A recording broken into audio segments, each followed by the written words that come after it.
que techniquement parlant, on est bien. Bienvenue dans cette émission visionnaire, émission hebdomadaire consacrée au leadership au féminin.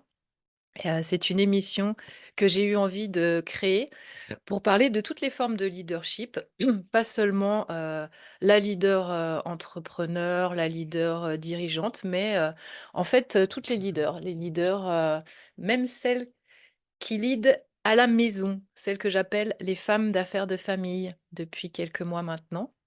Donc, cette émission, elle a pour but de partager des clés, des parcours de vie, des parcours de business, des business stories de personnes, qui, ont une façon, de gérer, justement leur vie et leurs affaires, avec, un mindset, avec, des émotions, avec, des actions qui sont inspirantes. Voilà, ce sont des personnes qui walk their talk, des personnes que, quand vous les rencontrez, elles font ce qu'elles disent et elles disent ce qu'elles font et ça vous donne envie de les suivre. Elles ont dans leur énergie, dans leur, discours, quelque chose, qui montre qu'elles sont, alignées, voilà, entre, comme je le disais, entre leur état d'esprit, les émotions qu'elles ont et les actions qu'elles mènent. Voilà pour ce que c'est pour moi une leader.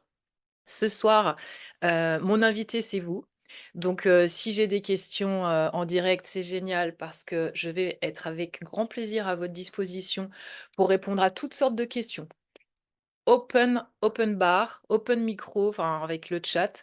Vous pouvez me poser des questions, que ce soit sur le leadership, que ce soit sur la confiance en soi, que ce soit sur le coaching, la PNL, vu que ce sont, mes cœurs de métier. Ça peut être sur l'énergétique aussi, parce que je suis une coach PNL et énergétique. C'est ça mon point, particulier, c'est que j'accompagne les personnes autant à avoir, des stratégies mentales qu'à être, en vitalité et alignées énergétiquement avec leurs différents corps pour pouvoir atteindre les projets, les objectifs qu'elles ont envie d'atteindre par cette clarté, par cette circulation d'énergie, par cette façon de savoir prendre, les rênes à la fois de leurs pensées, de leurs émotions, pouvoir bonjour aux personnes qui me rejoignent en live. Je regarde un peu sur Facebook s'il y a des personnes qui vous pouvez me faire quand vous arrivez un petit coucou, un petit pouce en l'air, un like, quelque chose pour que je sache que vous êtes présent. Super. Bonsoir et puis, bonsoir et bonjour à tous ceux qui nous regarderont en replay puisqu'après cette vidéo, elle sera postée sur ma chaîne YouTube qui s'appelle So Coach Vision. Si jamais vous voulez aller voir les interviews précédentes, j'ai reçu, une héroïne, j'ai reçu, une entrepreneuse rêveuse, auteure de 14 livres, j'ai reçu une amoureuse des peurs, j'ai reçu l'experte francophone, des Gene Keys, des clés, génétiques, j'ai reçu une championne et vous allez pouvoir retrouver en fait toutes les vidéos, sur ma chaîne YouTube. Celle d'aujourd'hui, elle a, 2, même trois objectifs. La première, c'est de vous laisser la parole pour poser des questions ou, bonsoir, pour, venir, vous, porter vos commentaires, porter votre voix, parce que c'est important pour moi, que vous puissiez vous exprimer pour dire quelque chose, pour poser une question, que vous ayez voix au chapitre. C'est important pour moi, ça fait partie du leadership, de vous exprimer. Donc ça, c'est la première chose. La seconde chose, c'est que, bah, j'ai eu envie quand même de vous présenter un sujet. J'ai un côté très, prof, maître capello, j'aime bien apporter des infos et le sujet qui vraiment me passionne depuis quelque temps et cette semaine en particulier, c'est la croissance post-traumatique et j'aimerais bien en parler un moment pour vous faire un lien avec, bah, le burn-out parce que moi je suis en fait, j'accompagne plus particulièrement les cadres, les femmes cadres et managers en post-burn-out. C'est très spécifique, mais voilà, c'est en fait d'où je viens, le monde dont je viens. Moi, je suis une ancienne cadre commerciale à l'international à Paris. J'ai effectivement, moi aussi, vécu un burn-out qui à l'époque, n'a pas été diagnostiqué, ça n'existait pas, ça remonte à une vingtaine d'années. Le terme n'existait pas, les médecins, disaient juste: «Vous êtes fatigué, on vous met en arrêt maladie, puis vous reprenez le travail après», en sachant pas trop et en fait, bah, il y a plusieurs étapes, dans le burn-out, en tout cas en post-burn-out que j'ai bien vécu toute seule, que j'ai bien, appris, à dépasser sans accompagnement et je ne souhaite à personne de vivre ça parce que du coup, en fait, ça a décalé de je ne sais pas combien d'années, la récupération, j'allais dire la recovery comme on dit en anglais. Et moi, je souhaite justement faciliter le passage de cette période où mon crâne a, un projet, professionnel ou de vie, de nouveau waouh épanouissant. Donc passer de l'épuisement à l'épanouissement. C'est important pour moi d'accompagner les femmes qui ont vécu la même chose que moi et qui viennent de sortir du burn-out, où elles sont après la phase où elles, ont, bah, eu ce d'être brûlées quoi, d'être complètement, atterrées, voilà, blessées à terre, j'ai envie de dire. Et ben, après ça, elles ont forcément la phase où elles vont devoir récupérer déjà, c'est que le repos et ne rien faire qui va leur être préconisé. Et puis après, quand petit à petit, elles vont avoir un regain d'énergie, qu'elles vont essayer de sortir et qu'elles vont se rendre compte que, ben, en fait, ça fait un peu le yo-yo, l'énergie, j'en ai un jour, le lendemain, j'en ai pas. Ça, c'est la phase après. Et puis ensuite, on va avoir envie ben, de reprendre confiance en soi, de retrouver sa vitalité. Petit à petit, on commence à y croire un peu, mais on ne sait pas encore exactement ce qu'on veut faire, on se pose beaucoup de questions. Et la phase après, ben, c'est le retour à l'emploi où, on se demande en fait: «Est-ce que je reprends mon emploi ou est-ce que du coup je fais une reconversion?» Et c'est là où moi j'accompagne, justement, mes clientes, pour, passer de ce stade-là, à «je sens que je vais un petit peu mieux» à «waouh, j'ai retrouvé, mon projet de vie, ma mission de vie, toute mon énergie». Et donc, j'avais envie de parler, je regarde bonsoir, bonsoir Elisabeth, bonsoir Aurélia, merci de votre présence. Je ne sais pas à quel moment, vous êtes arrivés. J'expliquais que ça va être en 3 temps, ce visionnaire cette semaine. Donc les invités, c'est vous. C'est vous qui posez vos questions. Donc, je disais, c'est, «micro ouvert» entre guillemets avec le chat. Vous n'hésitez pas à me dire, me poser vos questions. Je réponds en live. Ça peut être même entre guillemets un mini coaching si jamais vous avez une problématique et que je peux vous apporter mes lumières, c'est avec grand plaisir. Profitez à l'instant. Super, donc c'est pour ça que je réexplique. J'ai rapidement, dit qui j'étais, mais ça vous le connaissez, donc je vais pas le répéter. Et puis je disais que dans un deuxième temps, j'avais très envie, de vous parler de alors c'est mon petit sujet chouchou, du moment, enfin ça fait un petit moment déjà, mais c'est depuis que j'ai découvert en fait, le concept que j'ai envie de faire un petit peu plus connaître parce que c'est un concept qui est pas très connu en France. Ça s'appelle, la croissance post-traumatique. Ça a un peu, à voir avec la résilience, mais il y a une différence majeure que je vous expliquerai dans un instant. Donc, ça, c'est pour donner un petit peu du contenu. Je me suis dit: «Si jamais les personnes sont un peu timides, n'osent pas participer, posent pas de questions», je regarde un petit peu en l'air, ce qui n'a aucun sens parce que en fait, c'est juste pour vérifier le chat qui est, un petit peu plus haut, donc si vous me voyez regarder en l'air, c'est que je suis en train de voir s'il y avait des questions ou des interventions des personnes. Donc n'hésitez pas, si vous avez des questions, c'est avec grand plaisir que j'y réponds. Moi, je ferai donc un petit tour du côté, voire peut-être un grand tour, parce que j'ai envie de faire une sorte de masterclass consacrée effectivement à cette croissance, post-traumatique qui s'appelle aussi, c'est quoi l'autre terme? Constatation des avantages. Encore un concept qui vient, de nos amis les Américains. Et voilà, j'aime bien un petit peu, étaler la science comme ça me fait plaisir, de présenter quelque chose qui est pas forcément très connu. J'aime bien amener un peu des idées un peu à la fois innovantes et percutantes et je pense que vous verrez quand je vous expliquerai, post-traumatique et pourquoi il y a un lien. Parce qu'un trauma, bah, ça peut être aussi une sorte de maladie et on verra que la croissance post-traumatique peut être, appliquée en cas de burn-out aussi. Donc voilà pourquoi le sujet me passionne et que j'avais envie d'en parler avec vous ce soir. Et puis pour terminer, j'avais envie, parce que voilà, on avait vu un peu beaucoup de pluie et de froid jusqu'à présent. Wouhou, aujourd'hui, on a eu le droit à un petit peu de soleil. J'ai cru que j'avais pris mes lunettes de soleil, mais non, je les ai oubliées. Et je voulais célébrer l'été qui arrive tout bientôt. Et donc, je vous présenterai mes offres pour cet été. Voir si il y a des choses avec lesquelles vous avez envie de passer l'été avec moi, de le commencer où, voilà, j'ai bâti 4 offres totalement différentes et puis qui sont un peu pour tous les budgets parce que j'avais envie, voilà, d'être, ouverte à plein d'options avec mes clientes. Donc, je vous annoncerai ça en fin de live. Alors, c'est quoi la PNL? Très bien, super Aurélia. La PNL, en fait, ça vient donc, c'est les termes programmation neuro-linguistique ou NLP aux États-Unis. Ça a été, c'est une méthode, qui est de la psychologie. C'est 2 docteurs en psychologie qui s'appellent, John Grinder et Richard Bandler, qui ont inventé ça dans les années, 50, 60 aux États-Unis.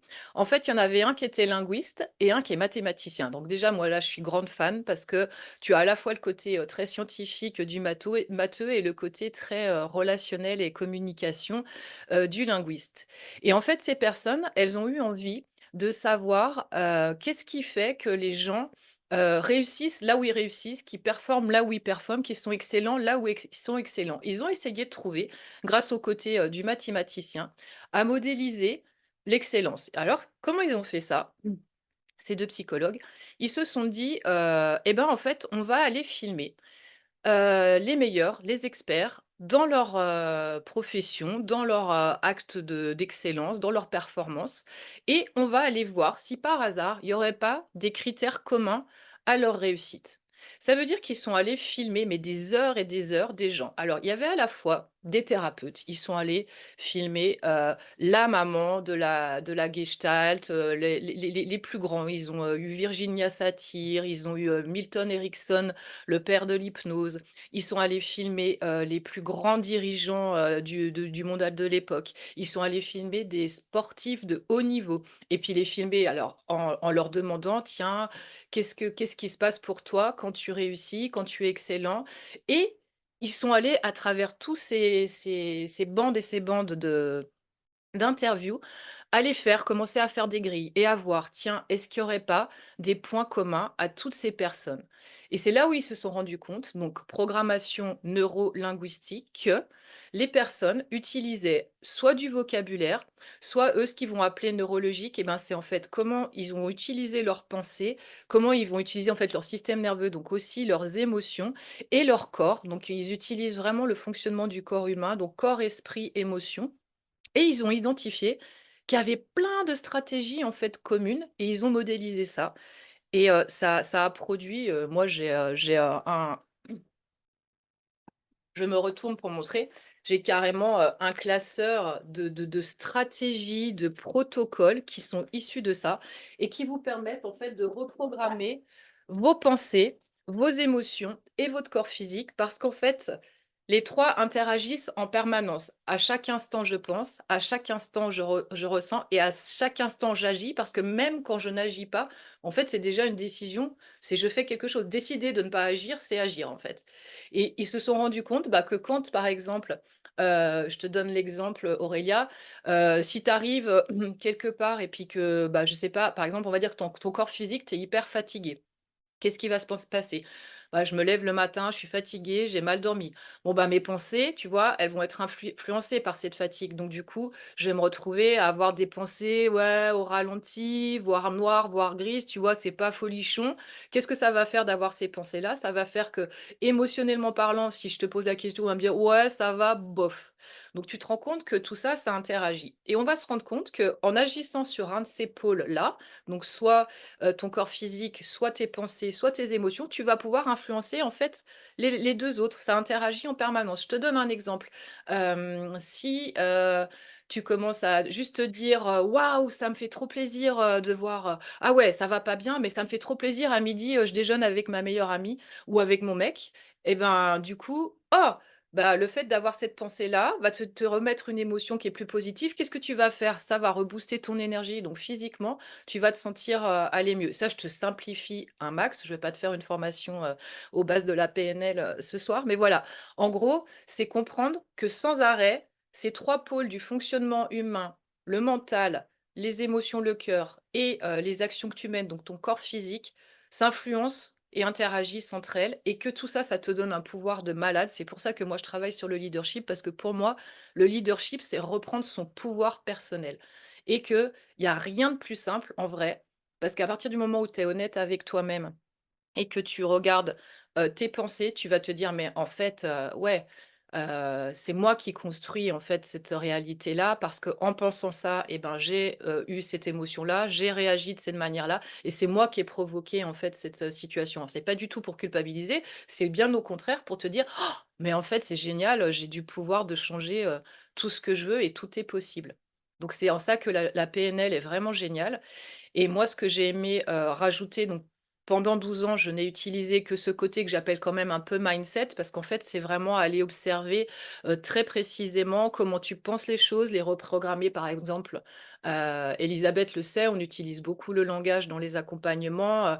Je te donne un exemple, par exemple, moi, quand j'étais très, très en colère, moi, c'était l'émotion principale qui était à travailler, chez moi. Et la colère, ça allait toujours dire, déjà, c'est des gros mots qui arrivent et puis ça va être, ouais, j'étais, vénère, j'étais furax, mais vraiment. Puis là, dès que je disais le mot furax, mais il y avait un feu qui grimpait en moi, puis ça rendait l'énergie, juste, presque envahissante, à plus pouvoir avoir des réactions, appropriées aux situations, tu vois? Ça débordait vraiment.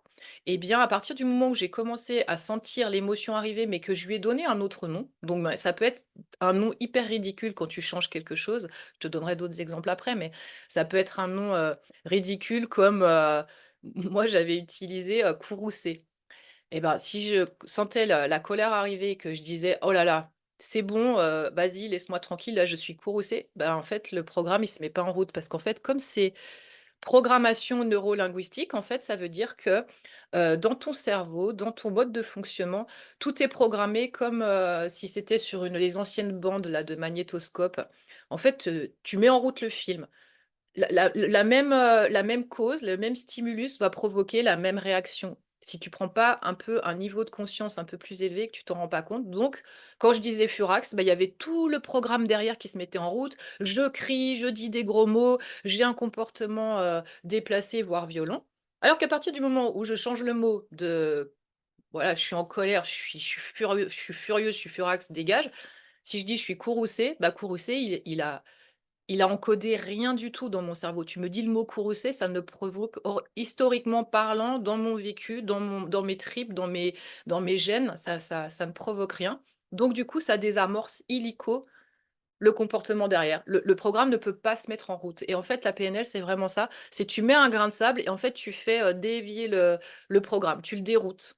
Donc moi, j'estime que je suis une aiguilleuse, tu vois? J'aiguille les gens sur une voie plus positive pour eux. Je sais pas si ça répond à ta question. Et un autre exemple, tout bête que je peux te donner, c'est, quand, on fait remplacer aux personnes, moi, par exemple, j'utilise jamais le mot problème parce que le mot problème va amener tout son lot de justement, programmation. Ça veut pas dire que je n'ai pas de problème, c'est juste que je l'ai remplacé et la plupart de mes clientes le font également, par le mot défi. Ce qui veut dire que si tu te lèves le matin et que tu as eu plein de galères, plein de machins et que tu dis: «Waouh!» tu arrives au boulot, tu dis: «Punaise, le nombre de défis que j'ai déjà gérés ce matin», tu sens que tu auras plus eu l'impression que tu as été en mode winneuse et que tu as remonté les manches et que tu y allais, alors que tu dis: «Punaise, la tonne de problèmes avec lesquels je me suis fadée ce matin avant d'arriver», tu as l'énergie qui redescend. Et c'est pour ça que moi j'ai trouvé important de, à un moment me former en énergétique aussi pour pouvoir, influer sur les 2. Je me dis: «C'est super bien le mental, mais il y a aussi un moment, tu auras beau utiliser tout ça, si toi, au fond de toi, ton énergie, elle est pas bien ancrée, elle est pas, installée, elle est pas, vivante, je vais te dire, tu pourras faire tout ce que tu veux par la pensée et le corps, ça va arriver à des tout petites flamichettes et tu vas pas pouvoir, en fait, quand je vais utiliser le mot performer, moi, je suis pas forcément une femme qui accompagne, les sportifs de haut niveau, même si je leur apprends, certains petits, trucs de mindset. Pour moi, performer, c'est, juste tourner bien ma machine, mon env enfin, la vie terrestre que je suis venue, la mener, du mieux possible avec tout ce qu'on m'a donné, donc utiliser au mieux. Effectivement, j'ai compris que j'étais composée de différents corps, donc cet esprit, ces émotions, ce corps physique, ce corps énergétique, ce corps spirituel. Et c'est pour ça que j'ai voulu rajouter donc, l'énergétique et la spiritualité à mes accompagnements, de manière à ce qu'on ait vraiment un accompagnement global et qu'on ne mette pas des pansements sur des jambes de bois. Voilà un peu ce que j'avais envie de te dire sur la PNL. Je ne sais pas si ça répond, si, c'est un peu plus clair pour toi. Si jamais, tu as des questions, bah, n'hésite pas. Donc ça permet de changer des pensées, permet de changer forcément puisque tu vas changer tes pensées, tes émotions et les actions que tu vas mener et alors du coup, tu n'es plus en fait en réaction. C'est là où tu apprends à devenir responsable. Ce mot, je l'utilise souvent, même dans mes lives du lundi, quand je vous explique response able, ça veut dire qu'en fait, tu deviens plus capable de répondre de la bonne manière à une situation. Ah ouais, Elisabeth, ouais, fan de la PNL, ça change tout, c'est clair. Enfin, pour moi, en tout cas, ça a été une révélation. Je vous l'ai déjà expliqué que moi, c'est ce qui a fait que j'ai fait vraiment une reconversion professionnelle. Au départ, je suis allée découvrir la PNL pour apprendre à mieux communiquer dans mon boulot de responsable commercial et puis voilà, savoir mieux parler encore le même langage que les autres, puisque moi, j'intervenais beaucoup à l'international et sûr. La PNL fonctionne chez les jeunes, bien sûr. J'ai même un petit bouquin, elle marche là où elle marche encore le mieux, c'est sur je vous donne hop, je vous donne une référence, la PNL avec les enfants. C'est top. Ça, c'est écrit par, Éric de la Paz, avec le mot la paix en espagnol.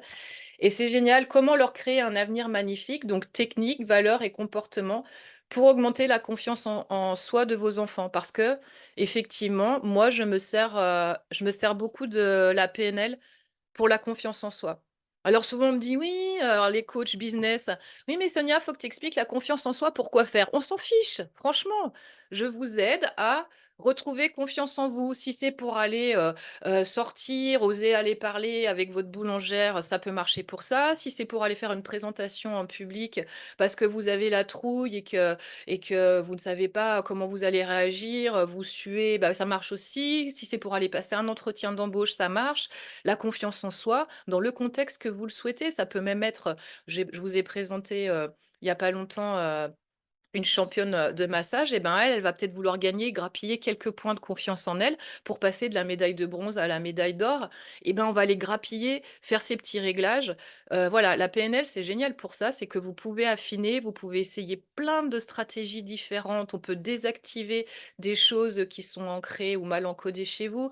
On peut aller ancrer des choses positives à la place. On peut aller mettre de la sérénité, on peut aller mettre de la joie, on peut aller mettre de la confiance. C'est infini. Le pouvoir de la PNL est infini. Vraiment. C'est magique. Ça fait, combien de temps maintenant? Ben, bientôt un siècle, bientôt un siècle que ça existe. Et moi, ce que j'adore, c'est que j'ai eu la chance d'être formée à Genève par l'inventeur de la PNL, John Grinder. Alors là, oh là, la grande classe de voir le gars qui a amené ça en France. Déjà, j'ai fait une école de coaching qui a été, créée, par, le Français qui avait amené la PNL en France. Mais, John Grinder nous a fait la chance, plein de fois de venir, en Europe et puis pour, nous transmettre, justement toutes ces ouais, toute cette magie parce que c'est aussi une façon, de recadrer les choses. Vous savez, c'est une façon de changer, en fait, votre regard sur ce qui se passe. Donc j'espère que j'ai répondu à toutes les questions. Si vous en avez encore, n'hésitez pas. Donc voilà, u alors, vous allez vous rendre compte de quelque chose de très intéressant parce que ça fait 12 ans donc que je suis PNListe et que je travaille, dans ce domaine-là et que je remarque, à chaque fois que je parle de PNL avec des personnes, même celles qui sont formées, on n'a absolument pas la même vision de la PNL, les uns les autres et je trouve ça hyper intéressant. Vous allez me dire: «Ah ouais, mais moi je savais pas, je croyais que c'était pour». Alors par exemple, il y a beaucoup de personnes qui utilisent la PNL pour la communication parce que, ça c'est vraiment un gros module de PNL, c'est d'apprendre à puisque je vous ai dit, c'est parler la même langue et le même langage. Donc c'est aussi comment, vous positionner dans vos relations, comment, interagir. Ça aussi, moi, c'est vraiment les deux endroits où je me sers beaucoup de la PNL, c'est sur la confiance en soi et sur comment instaurer des relations et ça, c'est vrai que je rencontre beaucoup de personnes, que ce soit dans l'entrepreneuriat ou même dans le salariat, où vous avez, par exemple, vous allez faire du réseautage. Et vous savez absolument pas comment vous y prendre quand vous arrivez, dans un lieu, vous êtes toute seule, vous êtes avec vos cartes de visite, vous êtes un petit peu toute coincée. La PNL, ça peut aussi vous aider parce que ça va vous apprendre alors on appelle ça, à danser avec l'autre. Alors vous allez entendre le jargon qui va être, se synchroniser avec l'autre, mais en fait, ça va être une danse et la danse, elle peut commencer par être corporelle. Ça veut dire que vous pouvez commencer déjà à vous placer d'une certaine manière par rapport à la personne, à voir elle, comment elle se tient, comment elle respire, quels sont, tous les messages, non verbaux qu'elle peut vous donner et déjà en captant ça, avec vos petites antennes, avec vos yeux, en écoutant les choses, en voyant le ton de la voix. Vous allez commencer petit à petit à vous mettre, comment je dis ça moi? C'est à vous mettre au diapason. Parce que je suis aussi formatrice sur, les bases de la PNL, donc la communication et se mettre au diapason de l'autre, ça va vous permettre déjà de, à un moment, sentir qu'il y a le rapport qui est en train de se créer entre vous parce que vous êtes en train de parler la même langage. Il y a les mêmes, vous savez que la voix, ce sont des vibrations, ce sont des fréquences. Donc vous allez vous mettre en fait sur la quand on dit: «On est sur la même longueur d'onde» avec quelqu'un, ça vient de là, en fait. C'est que vous allez commencer à vous synchroniser par plein de façons différentes. La communication, c'est composé de plein de choses. C'est composé de vos mots, c'est composé de votre voix, comment vous la posez, c'est composé de votre gestuelle, c'est composé de votre posture, vos sourires, et si vous vous mettez face à quelqu'un et que vous commencez à faire un petit peu miroir avec elle, elle va se sentir entendue, elle va se sentir écoutée, elle va se sentir en confiance et du coup, vous allez pouvoir créer un joli lien avec. Oh, je vous ai dit pratiquement les 100 des choses les plus intéressantes de la PNL. Donc merci pour la question. Vous voyez combien c'est un sujet qui me passionne et qui est vraiment important, je trouve, à connaître. Je trouve même en vrai que ça devrait être, appris, dès l'école, quelles que soient les études que font les enfants. Parce que ça éviterait beaucoup de la PNL évite beaucoup de malentendus, évite beaucoup de conflits. Ça permet vraiment, je vous dis, avec cette synchronisation, du coup, on peut aussi faire de la communication non violente. On arrive à avoir une écoute active, à reformuler ce que dit l'autre et donc vraiment dans vos relations et dans vos communications, qu'elles soient à la fois, privées ou professionnelles, c'est vraiment un outil, magique. Est-ce qu'il y a d'autres questions sur la PNL? Est-ce que ça vous dit que je vous parle un peu de ce que c'est cette croissance post-traumatique ou pas trop? Est-ce que c'est intéressant? Puisque vous êtes là. Si j'avais été toute seule, je me jette à l'eau et vous faites un petit pouce ou quelque chose, les personnes présentes, pour que je sache?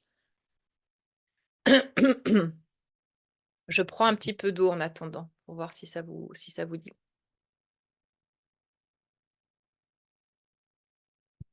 Alors, quoi qu'il arrive, je vais en parler, mais c'est juste que je m'étalerai peut-être un petit peu moins sur le sujet. Je suis venue avec des notes parce que c'est la première fois que je présente ce sujet, donc je voulais le maîtriser. Je vais y aller. On est passé, de docteurs en psychologie qui ont créé la PNL et là j'ai envie de vous parler de nouveau de 2 psychologues, heu, qui sont eux sur, la psychologie positive. Pourquoi j'ai eu envie de vous parler de ce concept de psychologie positive qui est la croissance, post-traumatique? Parce qu'en fait, moi, je suis pas trauma, pas burn-out, ouf, j'ai d'autres paquets à porter. Oui, alors justement, vous allez voir, vous allez me dire si ça peut correspondre parce que ça peut être, des façons dont on a géré des situations qui peuvent être, des événements traumatiques tels qu'accidents, catastrophes naturelles, violences interpersonnelles, maladies et moi je trouve que Élisabeth, vous allez me dire que je mets tout dans le même paquet, mais je trouve que le fait de se faire déraciner de Paris pour être posé, même si c'est un choix que nous avons fait, pour arriver dans une région, de déménager et d'être, enlevés, d'une vie, même si c'est nous qui l'avons choisie, qui était, remplie, qui était vivante et qui a fallu s'adapter à un autre, pour moi, je le mets à la case trauma. Mais c'est parce qu'il m'a fallu justement un petit laps de temps pour me dire: «Bah, ouais, en fait, je l'ai mal vécu. Ouais, pour moi, c'était un traumatisme, tout ça» et en fait, c'est exactement la raison pour laquelle je suis arrivée à cette croissance post-traumatique. Alors, je vous explique. Chaque individu qui vit un des événements que je viens de vous dire, qui peut être alors fortement douloureux, ça peut être des personnes qui ont eu aussi, qui ont vécu un deuil, parce que je vous ai parlé de maladies, de catastrophes naturelles, les situations qu'on a vécues, style, le covid, le plus gros trauma du monde. Ben oui, mais pourquoi on va le minimiser? Parce que nos émotions, elles l'ont pas bien vécu. On s'en fiche, on va pas aller mesurer: «Oui, mais moi, comparé à quelqu'un d'autre, c'est vachement moins grave». Ben non, ton corps et to tes émotions, ça en a pris plein la tronche, ils eux, ils sont pas là pour dire: «Oui, mais c'est moins grave que quelqu'un, qui a vécu un deuil ou quelque chose de» comme j'ai cité tout à l'heure.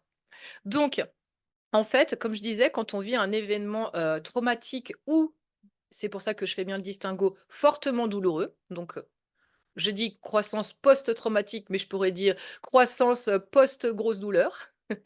Donc voilà, va subir les conséquences psychologiques, néfastes. Alors qu'est-ce que ça va entraîner? Ça va entraîner pardon, une perte de l'estime de soi. Ça peut être, de la tristesse, ça peut être aussi des pensées très intrusives et ça va se rapporter en fait, à cet événement ou à l'événement douloureux ou à la situation, traumatique dont j'ai parlé.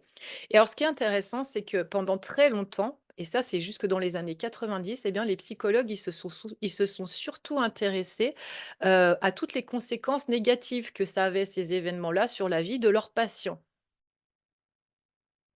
et ce n'est que tardivement, donc je vous dis, hein, dans les fins des années 90 que des chercheurs en psychologie ont pu mettre en évidence qu'il y avait des changements positifs qui étaient rapportés par les personnes qui avaient vécu des événements fortement douloureux ou traumatiques et donc en fait, la croissance, post-traumatique ou post-grosse douleur, c'est en fait tous les changements psychologiques positifs qui vont apparaître, à la suite, d'exposition à notre, événement, là, notre traumatisme majeur.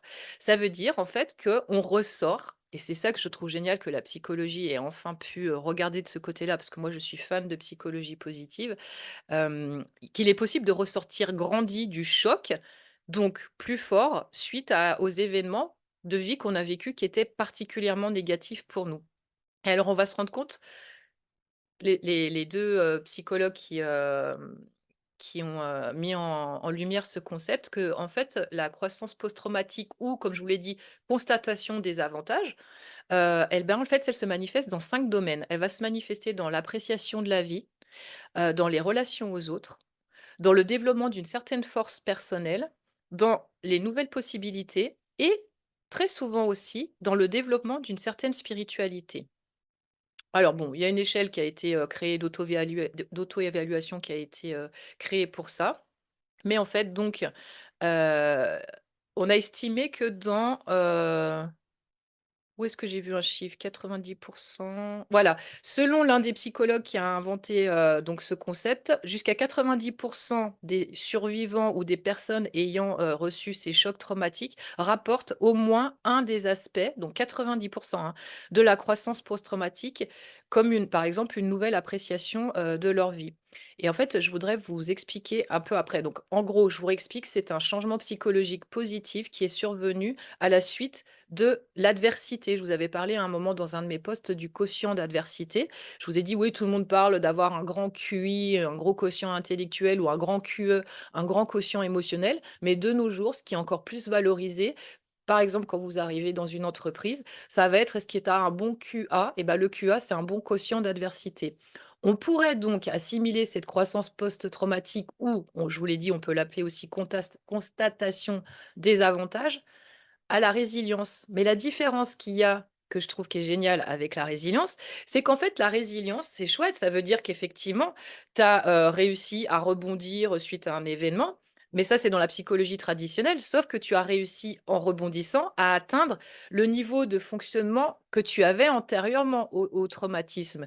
Et ce que je trouve génial avec cette nouvelle vue de la psychologie positive, bonjour aux personnes qui nous rejoignent, c'est qu'avec la croissance post-traumatique, ils se sont rendus compte que non seulement tu récupères ton niveau de fonctionnement antérieur à l'événement, mais qu'en plus tu grandis. Ça veut dire que tu développes des choses. Donc c'est là où ça se distingue de la résilience. La résilience, c'est arriver à son état, de nouveau récupérer son état antérieur au trauma, alors qu'elle, la croissance post-traumatique, elle va au-delà de la résilience, puisqu'en fait, elle va trouver, elle, des avantages aux défis qu'on a eu à traverser. Donc, je sais que le mot traumatique est fort. Si vous nous rejoignez maintenant, on a réexpliqué un petit peu, en quoi ça parlait, d'événements fortement douloureux ou d'événements négatifs marquants, qui ont vraiment fait quelque chose à l'intérieur de vous, qui ont bousculé des choses. Donc moi, je trouve ça absolument génial, de voir que les personnes ont pu éprouver un développement, personnel positif suite à ces événements-là. Et je vous dis juste, rapidement, le résumé des principales recherches sur le sujet. Donc ce concept, il a été introduit par, 2 psychologues, je vous ai dit, c'est ça, il s'appelle Tedeschi et Calhoun. Donc ça se manifeste par des, je vous ai dit, des changements positifs dans 5 domaines de votre vie, je vous les rémunère. Donc les relations interpersonnelles, la perception de nouvelles possibilités, une force personnelle qui s'accroît, une appréciation accrue de la vie qu'on mène ou de la vie en général et des changements spirituels. On est plus ouvert à ce qu'il y a de plus grand que nous. Il va y avoir des facteurs, qui vont influencer, en fait, notre, croissance, la façon, en fait, finalement, donc on va grandir, après un défi. Alors ça se fait pas, ça je vous le précise tout de suite, ça se fait pas, du jour au lendemain, hein. C'est pas: «Oh là là, il m'est arrivé un truc hier et puis aujourd'hui, ouh là là, je suis grandi, dans ces différents domaines de vie dont je vous parle». Ça va mettre un certain laps de temps avant de récupérer ce que moi j'appelle les cadeaux cachés. Mais les facteurs qui vont influencer ça, bah, c'est votre personnalité. Il va y avoir des traits comme, je suis désolée, j'ai dû masquer la caméra, excusez-moi. Il va y avoir des traits, positifs, comme l'optimisme et puis cette fameuse résilience dont je vous ai parlé, de rebondir et de savoir, dépasser en fait, quelque chose de douloureux pour vous. Donc, ils sont associés à une plus grande probabilité de croissance, post-traumatique. Si vous avez déjà ces éléments, que vous êtes résilient et optimiste, eh bien, ça sera plus facile pour vous d'aller trouver vos cadeaux cachés. Avoir un soutien social, si vous avez le soutien d'amis, de la famille et de professionnels, c'est super important. J'ai fait un post, je crois, cette semaine pour vous dire: «Quoi qu'il arrive, faites-vous accompagner», hein. C'est pas juste pour prêcher pour ma paroisse et puis parler que dire moi, mais je parlais du burn-out en particulier puisque c'est ma thématique à moi, mais ne restez pas seul dans votre coin et ça va permettre justement d'aller trouver votre cadeau caché et donc cette croissance post-traumatique. Alors, les stratégies de coping, qu'est-ce que c'est? Les stratégies actives et constructives qui vont vous permettre de gérer votre stress, comme la recherche par exemple ou la signification, de signification pardon, ou l'expression, émotionnelle. Ça va favoriser à croître positivement suite à l'événement qui était difficile pour vous. Et puis aussi, va y avoir, un processus en fait de croissance. Donc je vais vous le décomposer rapidement parce que je trouve ça assez intéressant. Donc il va y avoir d'abord le fait que vous allez réaliser que tout ça a un sens. Donc, les individus qui, rentrent dans ce processus de croissance post-traumatique, ils trouvent un nouveau sens à la vie après avoir intégré, l'expérience qu'ils ont vécue. Ah ah! Élisabeth, Aurélia, je ne sais pas si ça te concerne? Est-ce que ça a du sens tout ça pour vous? Moi, pour le coup, oui, je suis OK que, en fait, j'ai grandi, ça m'a appris, même des choses, vous voyez, très graves, qu'on a pu vivre, que ce soit des violences ou des abus. En fait, vous pouvez découvrir, par la suite que, c'était, une question de, hem, savoir poser vos limites, ou vous respecter vous-même, un manque d'amour de vous ou de respect de vous qui a conduit à ne pas savoir, par exemple, gérer une situation ou à se mettre oui, le mot trauma était trop fort, hein. Bien sûr, moi aussi. C'est pour ça que j'ai dit, en fait, ils appellent ça croissance post-traumatique, mais moi, j'aime bien utiliser, en fait, les autres termes, de dire, événement douloureux ou très fortement négatif qu'on a vécu parce que, vous voyez, les situations dont je parle, elles ont eu exactement les mêmes, impacts sur nous. Comme je l'ai dit tout à l'heure, j'ai parlé de baisse d'estime de soi, des pensées intrusives, le manque de confiance et c'est pour ça que je fais aussi un lien très fort qui a été confirmé par les psychologues que le burn-out aussi, fait partie de ça et puis vous savez les burn-out, on peut en faire en entreprise comme, on peut en faire, des burn-out maternels, comme, malheureusement ils y découvrent que les ados, post-covid aussi, maintenant même les ados, font. C'est vraiment cet état où tu te sens complètement cramé de l'intérieur, tu as une perte totale d'identité et je pense qu'il y a plein d'événements différents qui peuvent apporter ces symptômes-là. Donc, en fait, dans la croissance, la première étape, ça va être de réaliser un sens à ce qui s'est passé. Donc trouver un sens à la vie après avoir intégré, l'expérience traumatique, ça, c'est la première étape. La deuxième, il parle de la narration, c'est la capacité à raconter et à restructurer cette expérience qu'on a vécue de manière cohérente. Bah, ça va aider à notre croissance. D'abord, on y donne du sens et après l'histoire qu'on raconte autour de ça. Toujours, tout est l'histoire de storytelling. Si vous arrivez à commencer à pouvoir raconter les choses et à sentir qu'en fait, la façon dont vous les racontez, vous fait du bien, génial. Bien entendu, il va falloir aussi mettre dans ce processus l'ingrédient temps, hein. Pour pouvoir croître, ça prend du temps et ça va pouvoir varier tout ce temps en fonction des individus et des types de traumatismes. Moi, j'ai mis vraiment des années, puisque je vous ai expliqué que le burn-out, moi, n'avait pas été diagnostiqué. Ça m'a mis des années alors qu'aujourd'hui, je vois bien que des personnes, en quelques mois, arrivent, en étant bien accompagnées, à passer un burn-out, en tout cas du burn-out, le post-burn-out, à reprendre un projet de vie sympa, bien plus que, voilà, 3 ou 6 mois, quoi. Et d'ailleurs, je parlerai tout à l'heure de mon accompagnement, moi, qui est de 12 semaines sur cette question. Les conséquences positives de cette croissance, après donc un événement douloureux, ça va être le bien-être émotionnel parce que vous allez avoir une amélioration de ce bien-être psychologique. Vous allez avoir toutes les réductions, des symptômes de stress que vous aviez suite à cet événement fort, et douloureux que vous avez vécu. Il va y avoir, les conséquences positives de votre propre développement personnel parce qu'en fait, du coup, vous allez, augmenter votre confiance en vous et puis vous avez avoir un sentiment d'efficacité personnelle quand vous avez traversé justement tout le processus. C'est pour ça qu'il parle de croissance au final et puis il va y avoir aussi un changement de valeur, c'est-à-dire que vous allez vous mettre à réévaluer de façon différente les priorités et les valeurs de votre vie et souvent vous allez avoir une focalisation bien différente sur les relations. Et peut-être, après aussi au niveau de, voilà, l'altruisme, est-ce que comment moi quelle place je prends dans ma vie? Est-ce que je me ressente sur moi? Quand est-ce que je donne et je reçois? Il va se passer quelque chose aussi qui va se réaligner, à ce niveau-là. Donc, pour raccourcir, on a dit croissance post-traumatique, mais en fait, c'est la croissance post-expérience douloureuse et difficile. On va l'appeler comme ça, nous, ici, parce que je pense qu'on partage effectivement cette impression que le mot trauma peut être fort, alors qu'en fait, tout le processus de croissance s'applique aussi à toutes les expériences douloureuses et difficiles.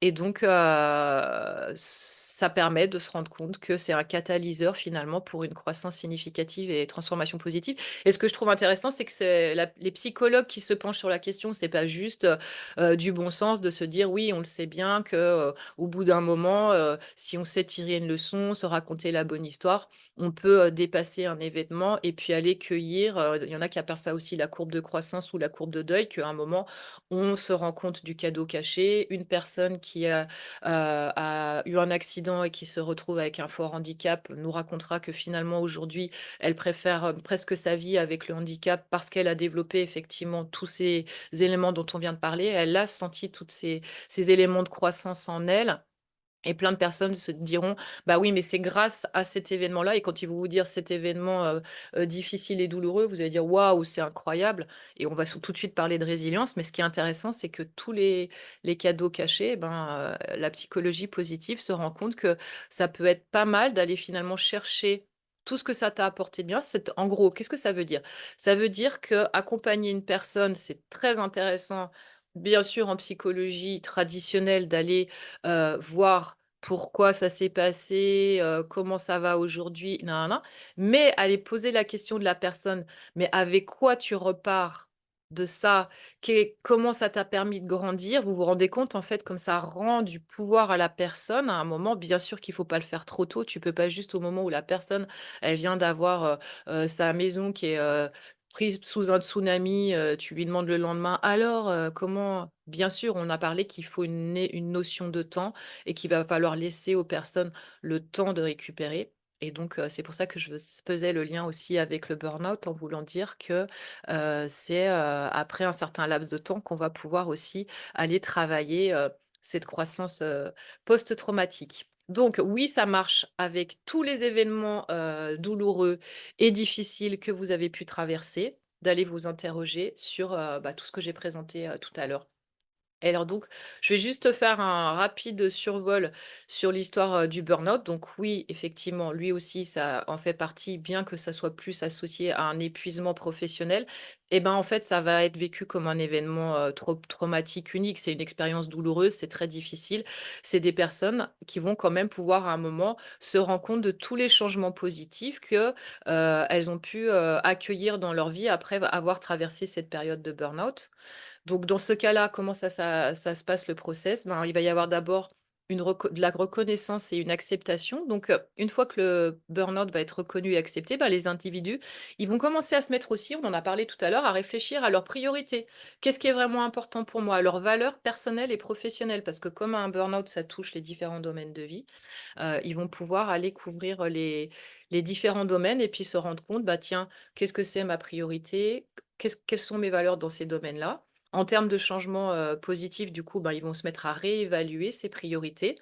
Mettre davantage l'accent sur, bah, ce que je travaille beaucoup avec mes clientes, sur l'équilibre en fait, vie perso et vie pro. Ça va devenir vraiment un élément important et de l'accompagnement et les personnes, c'est ce qu'elles vont rechercher. Elles vont aussi avoir envie de, favoriser, les relations qu'elles ont, faire un tri, choisir et puis elles vont aussi focuser plus sur leur bien-être personnel. C'est ça que ça va amener. En fait, finalement, ça va leur permettre à un moment de faire un grand stop et du coup, je me pose les bonnes questions. Du coup, elles vont aussi apprendre à avoir une meilleure gestion de leur stress, pardon, avec, trouver des nouvelles stratégies, et c'est pour ça que j'intègre moi aussi dans les accompagnements de la méditation, mais aussi de l'exercice physique parce que si tu prends pas soin de ton corps physique et ben, tu vas rester avec, des hormones, toutes raplapla. Tu vas pas pouvoir faire ton cocktail hormonal avec, tout ce qui est, endorphines, et tous les autres mots en in qui sont hyper positifs, dopamine et tout ça pour que ça puisse même un peu d'adrénaline, ça sera intéressant pour que vous puissiez avoir votre corps physique qui se remet, suite à ça et la recherche aussi d'activités, ben, de loisirs. Qu'est-ce qui vous fait plaisir? On sait bien que ça va vous permettre de vous concentrer sur ça. Vous étiez dans la tête dans le guidon, tout à coup, vous allez réussir à prendre de la hauteur et c'est pour ça qu'on parle de croissance parce que souvent, suite à un événement difficile et douloureux, eh bien, on va se mettre à réfléchir à comment vivre une meilleure vie et moi, j'ai envie de dire, on nous parle de bien-être, mais en fait, ce genre d'événement, ça vous apprend à mieux être et moi, je trouve ça hyper important. S'il y a quelque chose à retenir de ça, c'est, comment, passer de, bah, «j'allais pas bien» à «OK, je vais bien», mais le mieux-être, c'est chouette parce que vous allez vraiment vous mettre au centre de votre vie et puis, chercher plein de petites, épices, petits réglages par-ci par-là qui vont vous permettre de vous sentir, vivant vraiment, quoi. Et puis dans votre vie à vous, pas la vie qu'on vous a dictée. Parce que souvent un événement comme ça, difficile et douloureux, ben, il remet, l'église au milieu du village en vrai. Donc ça peut être donc je vous ai dit vos relations personnelles et professionnelles que vous allez, avoir envie de mettre en place de façon différente aussi. Parce que vous allez plus en fait, vous allez refuser, la médiocrité, vous allez plus vouloir vous allez être très vigilant aux choses qui vous pompent de l'énergie, aux choses qui vous gonflent, quand vous avez eu un événement comme ça fait vraiment la grosse, sonnette d'alarme et c'est pour ça que derrière va s'enclencher tout un processus de croissance, d'amélioration de votre vie et ça va finalement vous tirer vers le haut, chose que vous n'auriez pas faite sans ces événements et donc on en revient à plein de personnes qui vont dire: «C'est grâce à ça que je suis la chouette personne que je suis aujourd'hui». Donc bah, en termes de développement personnel, moi je vous disais appliqué au burn-out, ça va permettre aussi d'avoir une auto-réflexion, parce qu'on va aller dans une introspection plus profonde et on va apprendre à mieux se connaître et comme je disais, tout à l'heure, à comprendre mieux ses limites, mais à aussi à les poser. C'est 2 éléments, hyper importants à travailler. Ensuite, bah, pour les personnes en burn-out, souvent, ça va leur permettre aussi d'avoir des objectifs de carrière différents. Elles vont se mettre à redéfinir, à affiner. Qu'est-ce qui me plaît? Qu'est-ce que je veux vraiment? Qu'est-ce qui me fait du bien? Qu'est-ce que j'aime pas? Qu'est-ce que j'aime plus? Ça va être un super moyen de se poser des bonnes questions parce que d'ailleurs, on a remarqué que les burn-out, ils sont, aux alentours de 35 à 55 ans. Moi, c'est ça les clientes que j'accompagne, c'est vraiment l'âge, c'est la tranche en gros. Bah, là où ça nous permet de nous poser les bonnes questions pour la 2e partie de notre vie, j'ai envie de dire. Ensuite, on a parlé aussi de résilience. Donc, après avoir surmonté, un événement difficile et moi ici je vous parle donc du burn-out puisque c'est mon sujet, les individus peuvent aussi ressentir, cette plus grande, confiance, qui est renforcée, en leur capacité à gérer les défis futurs. Cette résilience va amener ça en fait. Je me sens plus confiant, parce que si j'ai su, surmonter ça et bien, je me sens confiant à ce que la vie, tout ce qu'elle va m'amener derrière, je saurai le gérer. Et puis, du coup, bah, une approche de la vie qui est plus aussi positive. On va apprécier, les petites joies quotidiennes. On parle de la liste des petits plaisirs. Bah, il y a pas de petits plaisirs, vous voyez? C'est important aussi, de voir, comment apprécier, sa vie, telle qu'elle est déjà. Et puis, de toute manière, il y aura un sentiment, plus positif. Le fait d'avoir surmonté ça, bah, il y a un sentiment plus positif général qui s'instaure dans votre vie et un sentiment de gratitude aussi. Et si tout ça, en vrai, c'est pas, arrivé de façon si, facile, évidente que ce que je le raconte là, même si j'ai dit que ça prend du temps, que c'est tout un processus, bah, en fait, ce qui est génial, c'est que vous pouvez aller justement le travailler. Alors ça veut pas dire forcément l'accélérer, c'est pas ça que moi je préconise, c'est plutôt en fait, pour moi, c'est de le conscientiser. Parce que j'ai remarqué que sur certaines choses que j'ai vécues de très difficiles et douloureuses dans ma vie, j'avais cru que moi, le fait que je les avais, en fait, c'était comme si ça n'avait pas existé, que c'était ça, le fait d'avoir bien géré les choses. Mais en fait, le déni, c'est pas OK du tout non plus, parce qu'il y aura un moment où ça vous rattrape et vous allez croire que vous avez, juste tourné la page, mais tourner la page, ça ne suffit pas.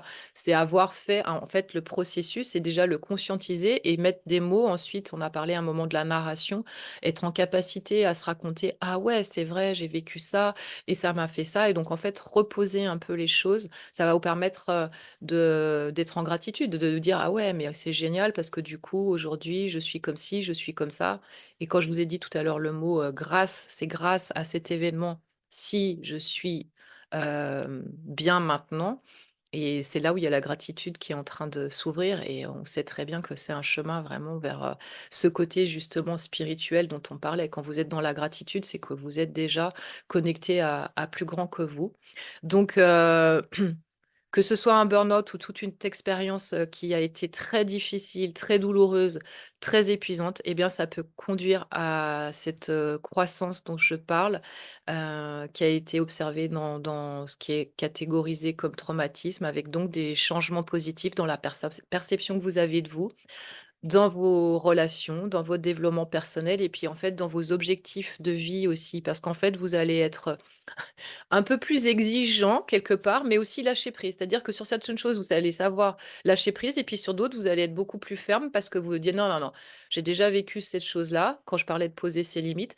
Donc là, c'est non à vous allez savoir dire des vrais oui à certaines choses et puis des vrais non, à d'autres grâce à cet événement, douloureux et très fort, négatif qui est arrivé dans votre vie. Voilà ce que j'avais envie vraiment de vous présenter sur, cette façon de regarder, ce que vous avez vécu comme, événement, intense et négatif dans vos vies, douloureux, pour avoir en fait cette perspective de se dire: «Ouais, OK, c'est vrai et à un moment, on va aller accueillir, la douleur, on va aller, accueillir, toute la souffrance que ça a généré». C'est très important de le faire et ensuite, pouvoir, aller aussi se dire: «Waouh!»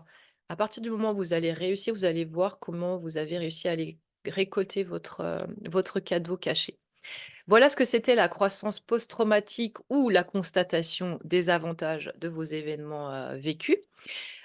Si jamais, bah, vous avez des questions, un long chemin, faut être très patient pour voir les cadeaux cachés, mais c'est juste. Ouais et justement, moi, ce que je propose, c'est, de raccourcir un peu le chemin. J'ai pas envie de dire de l'accélérer, mais j'ai envie, d'aider les personnes, à mettre de la conscience là-dessus. Parce que c'est très dur tout seul à faire cette introspection, à se poser, les bonnes questions, à aller se dire: «Non mais en quoi ce truc horrible m'aurait fait du bien?»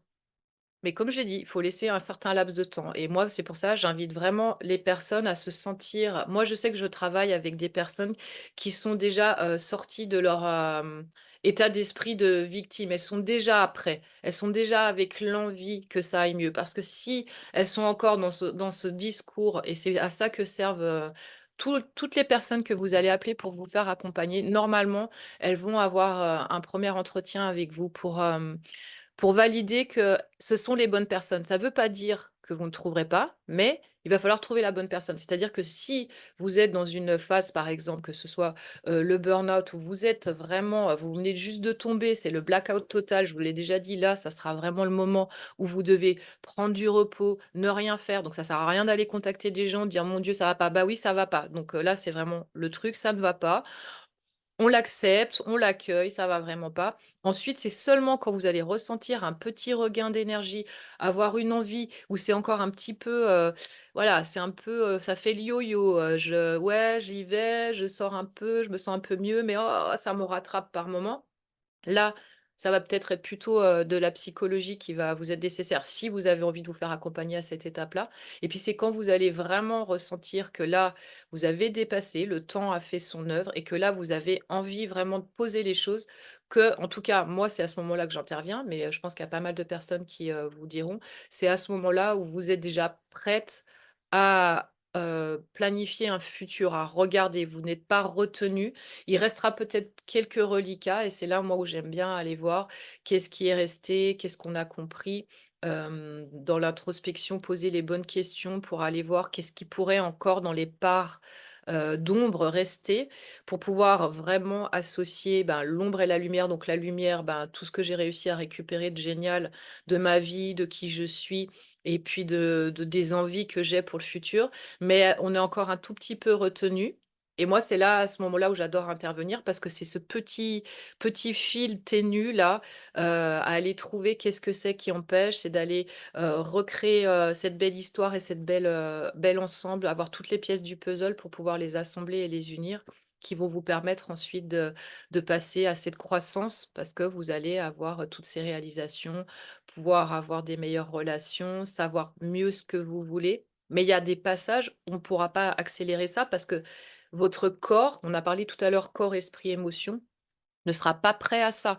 Il y aura un endroit dans ces étapes post-traumatiques, post-événements douloureux, où la seule chose à faire, ça ne sera rien. Il y en aura d'autres où ça sera en mode cocooning, en mode je suis en train de recover, je suis en train de voilà, reprendre mes forces, reprendre contact avec moi-même. Et là, quand on sera passé à là, on pourra. Donc il faut laisser vraiment, vous savez, il y a ce creux et puis après ça remonte tout doucement. Bah alors allez-y mollo, voilà. Mais il y a une façon, effectivement de, raccourcir en fait, des choses qui prenaient autrefois des années parce qu'il y avait un manque de connaissances et justement cette croissance post-traumatique peut permettre de raccourcir quelque chose qui durait des années à, un temps, un temps correct pour que les étapes se passent, mais que ça soit, plus compacté quoi, voilà, que ça vienne pas vous pourrir comme moi, 10 à 15 ans. C'est ça que je ne vous souhaite pas que vous mettiez 10 à 15 ans pour dépasser ces événements-là et ça sera à vous de regarder à l'intérieur de vous, comment les choses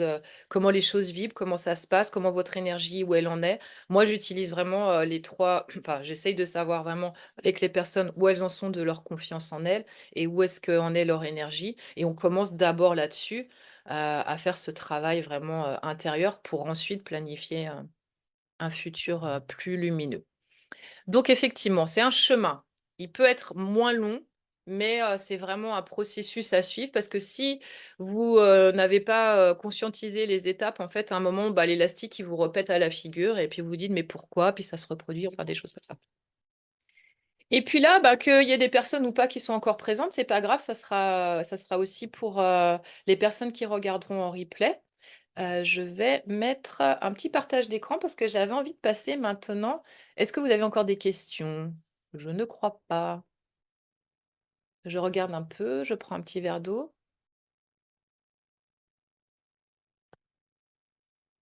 Ça n'a pas l'air. Merci d'être encore là aux personnes qui me suivent parce qu'il est déjà 21h47 et c'est pour ça que je vais passer rapidement sur, ce que j'ai, prévu pour cet été pour accompagner toutes les personnes. Pas forcément en lien avec, le post-traumatique, mais si, j'ai quand même, mon offre qui s'appelle I'm Back, qui est, vraiment dans cette veine-là et d'ailleurs, je vais peut-être commencer par elle, comme ça, Ensuite, est-ce que je vais réussir? Hop, à partager. Je sais pas si on voit mon écran.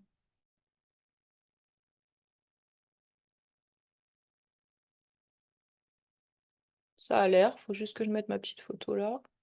Je sais pas comment. Hop, est-ce qu'on peut faire ça? Vous présentez les offres estivales. Oui, on voit, super, génial. Alors, mes offres pour cet été, qu'est-ce que c'est? Je suis en joie parce que je n'ai encore jamais présenté. Alors, je sais pas du tout si le PowerPoint, il est OK. Je l'ai préparé rapidement parce que je trouvais que c'était sympa qu'il y ait un petit support visuel. Donc, moi, j'ai toujours un accompagnement que je garde pour l'été. C'est un laser coaching de 2 heures. C'est de l'accompagnement unique pour les personnes. Et comme je l'ai dit, c'est pas forcément pour quelque chose suite à un événement, un burn-out, un trauma. Ça peut être une problématique que vous avez ou une envie que vous avez d'objectifs à réaliser là pour cette période avant septembre. Donc c'est un laser coaching, c'est quoi? C'est pendant 2 heures. Tout simplement, on va bosser à fond. Je vous lâche pas. C'est intense, on se pose plein de questions, on creuse et puis l'important pour moi, c'est que vous repartiez. Alors j'aime bien être efficace, j'avoue, hein. Je vais pas vous vendre du vent. On se fait un petit appel téléphonique avant pour être sûr que les 2 heures, vont, pouvoir nous permettre d'avancer. Donc on définit un objectif qui va être intéressant et réalisable, pendant, les 2 heures de d'accompagnement. Le but, c'est pour que vous repartiez. Moi, je j'aime que vous ayez la résolution de votre problématique. Je vous ai dit, moi, je suis une aiguilleuse. Je veux que vous repartiez dans les bons rails de ces 2 heures. Je veux que vous repartiez avec un plan d'action hyper précis à l'issue de ces 2 heures. Et je veux aussi, c'est super important pour moi de travailler en partenariat avec d'autres personnes. Je n'ai absolument pas envie, ni les compétences, ni quoi que ce soit, malgré le coaching PNL et énergétique. Jamais de la vie, je ne m'estime, je n'ai l'ego surdimensionné de croire que je peux tout faire toute seule. Et en plus, j'adore parce que dès qu'une personne me contacte, je sais exactement ce dont elle va avoir besoin. Voilà, j'ai une compétence à la fois voir la graine de champion qu'elle est et puis qu'est-ce qui va pouvoir l'aider avec les questionnements. Donc, vous repartez, comme je vous le dis, avec votre problème qui est résolu et s'il n'est pas complètement résolu, vous êtes dans les bons rails pour aller le résoudre. Vous avez le plan d'action précis sur qui que quoi dont faire une fois que vous quittez mon cabinet ou la séance en visio parce que j'aime beaucoup travailler en présentiel. Et je vous disais donc, l'important c'est que vous repartez aussi avec des recommandations d'accompagnement complémentaires. C'est-à-dire que en fonction de ce qu'on aura identifié pendant la séance, je vous oriente si besoin est, bien entendu. Le but, c'est pas de vous faire courir le marché d'offres, mais moi j'aime bien travailler avec des kinésiologues. Souvent, la sexologie intervient parce qu'il y a quelque chose de bloqué au niveau des chakras à cet endroit-là et on se rend compte qu'il y a eu quelque chose qui a empêché qu'on puisse vraiment développer plus loin ce qu'on avait envie de développer. J'adore travailler avec les constellations familiales. Donc, je travaille avec des partenaires que je sais étant expertes, bonnes là-dedans. Je les ai pratiquées, je les connais.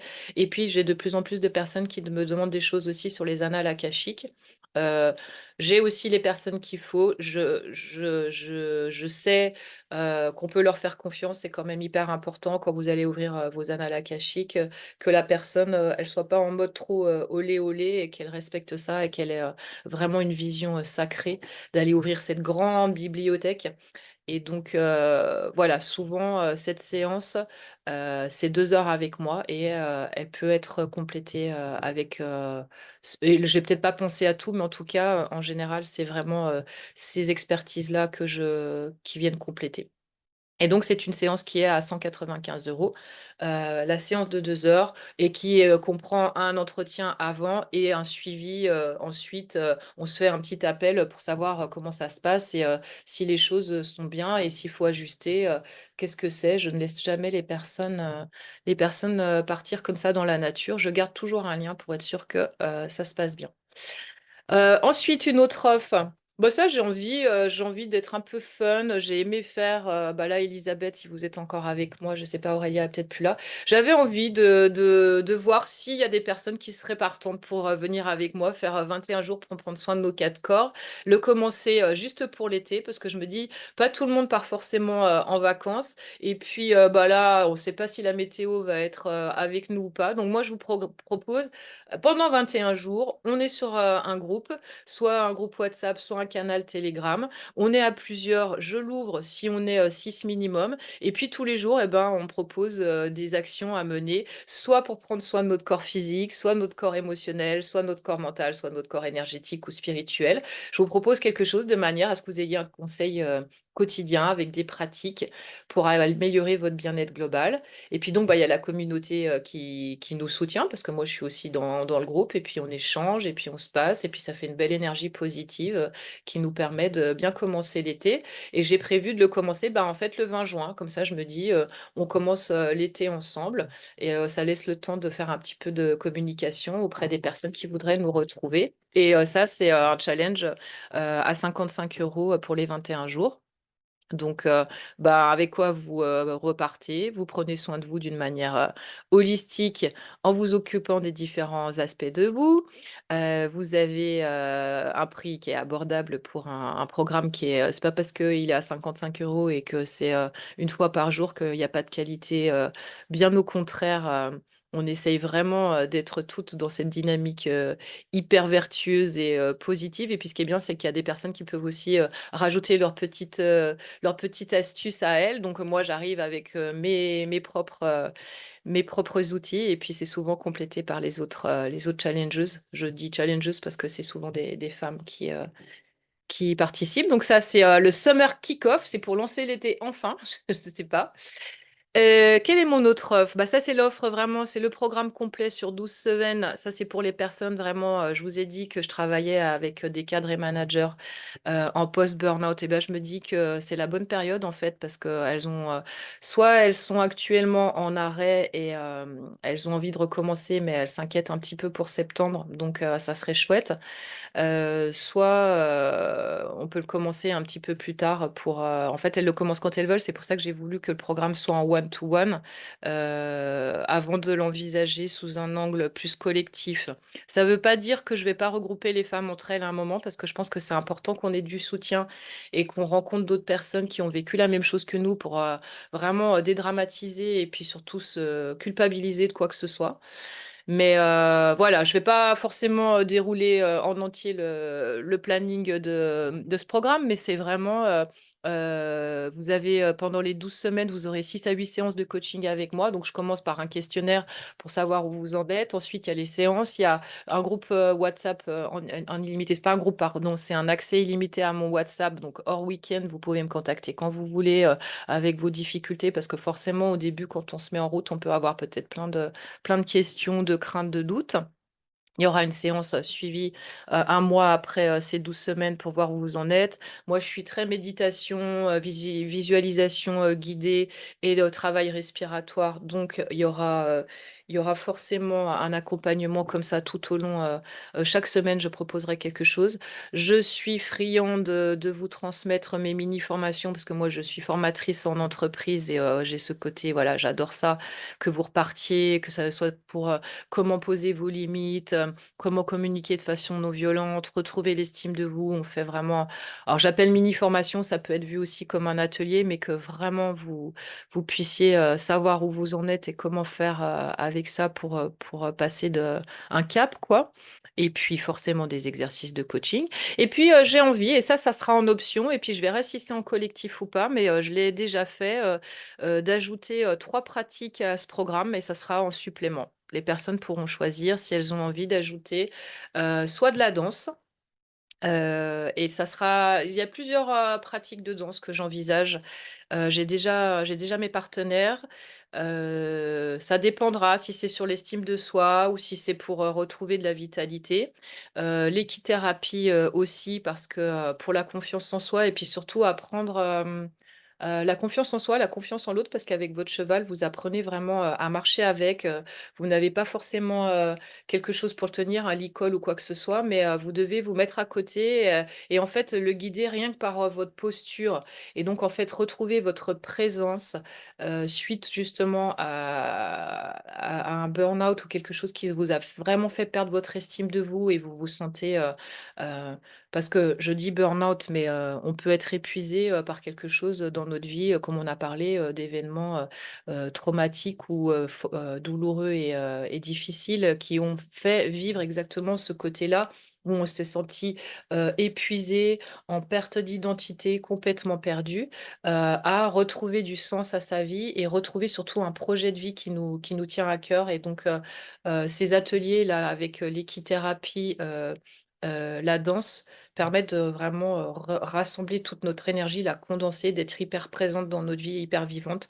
et j'ai marqué la photo parce que j'aimerais bien aussi travailler pour les personnes qui ont vraiment, des soucis avec, l'image d'elles et puis l'estime d'elles, retravailler, et donc ça, c'est possible de le rajouter en supplément. Voilà et puis pour finir, bon ça c'est un de mes chouchous, c'est, mon atelier, Hello Sunshine. Je ne sais pas si j'ai, ici, je vous montre juste rapidement.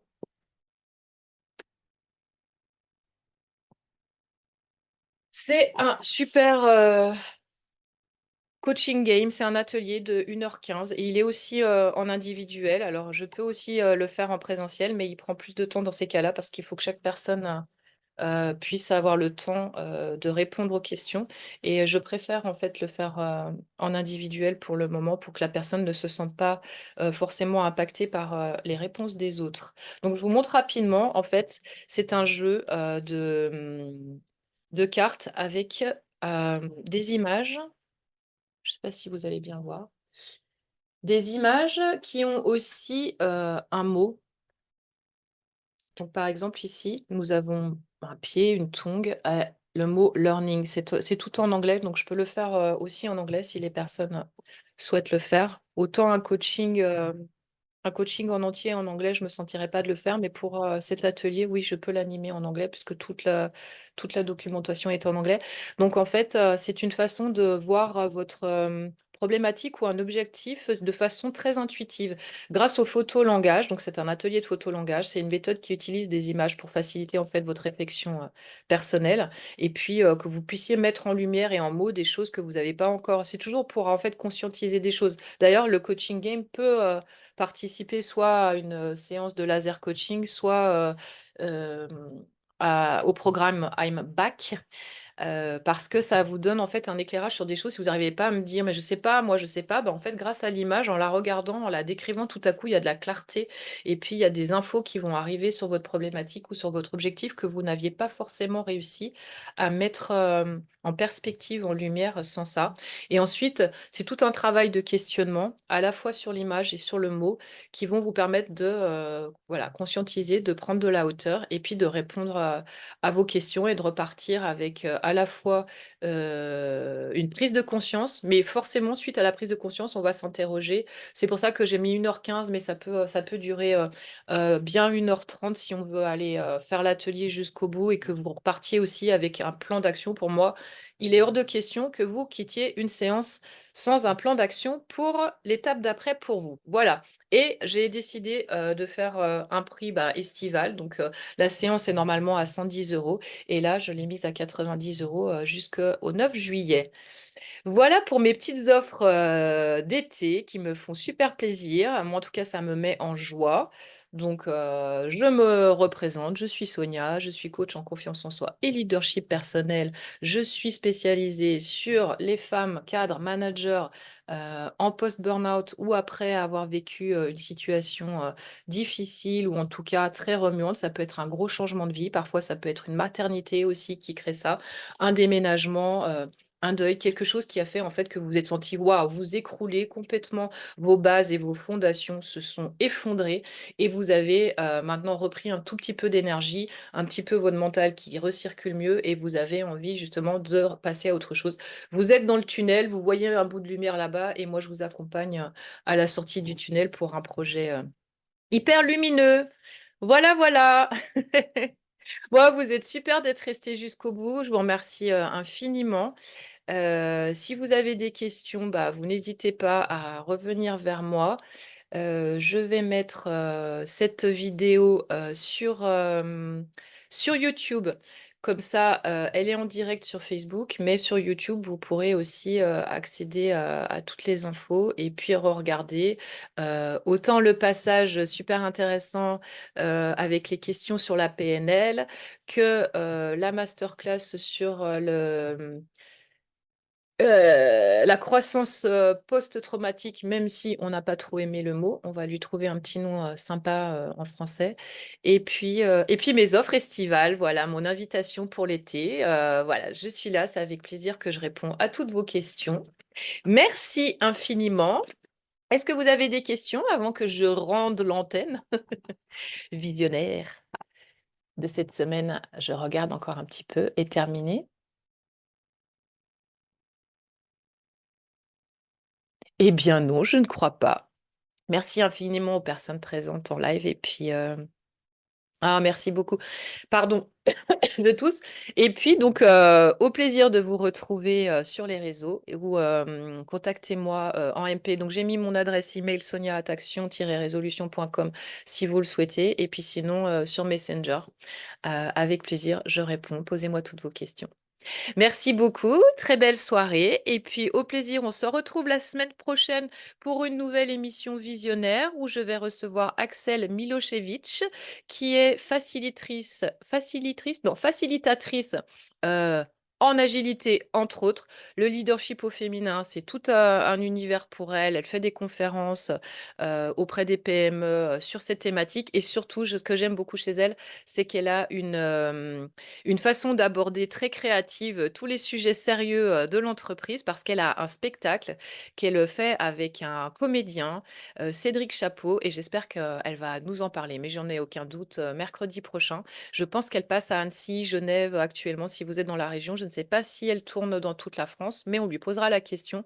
Je pense que ça vaut, vraiment la joie d'aller la découvrir parce que voilà, c'est une femme vraiment, brillante et qui a su, vulgariser, je ne sais pas si elle aimera ce mot-là, mais des thématiques, professionnelles et adaptées au monde de l'entreprise et nous les mettre comme ça dans un spectacle qui est très joyeux, qui tourne autour de l'humour. J'ai hâte qu'elle nous parle de ça. Voilà, donc à la semaine prochaine pour retrouver, Axel. Merci beaucoup, je vous souhaite une excellente semaine et je vous dis, donc à mercredi prochain et pour ceux qui le souhaitent, demain, il y a tirage d'oracle. On se retrouve demain soir. Au revoir et merci à tous.